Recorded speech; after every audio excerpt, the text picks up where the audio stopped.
In today's video, I'm going to teach you how to edit countdown time title in Gohighlevel. To get started, log into Gohighlevel and make sure you're on the main dashboard. Once you're inside the platform, look over to the left-hand side of the screen where you'll find the main navigation menu. This is where most of the tools and settings are organized, so if you're ever not sure where to begin, the left sidebar is usually the best place to start.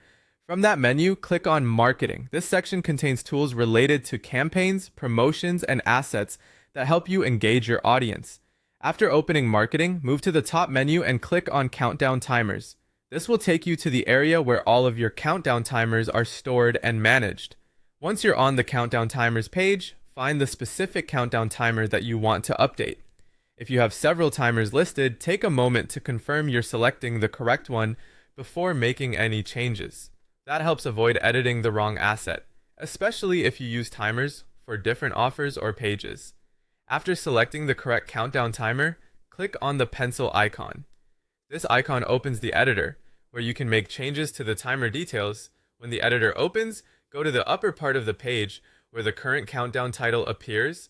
Delete the existing title carefully so you can replace it with the updated one you want to use.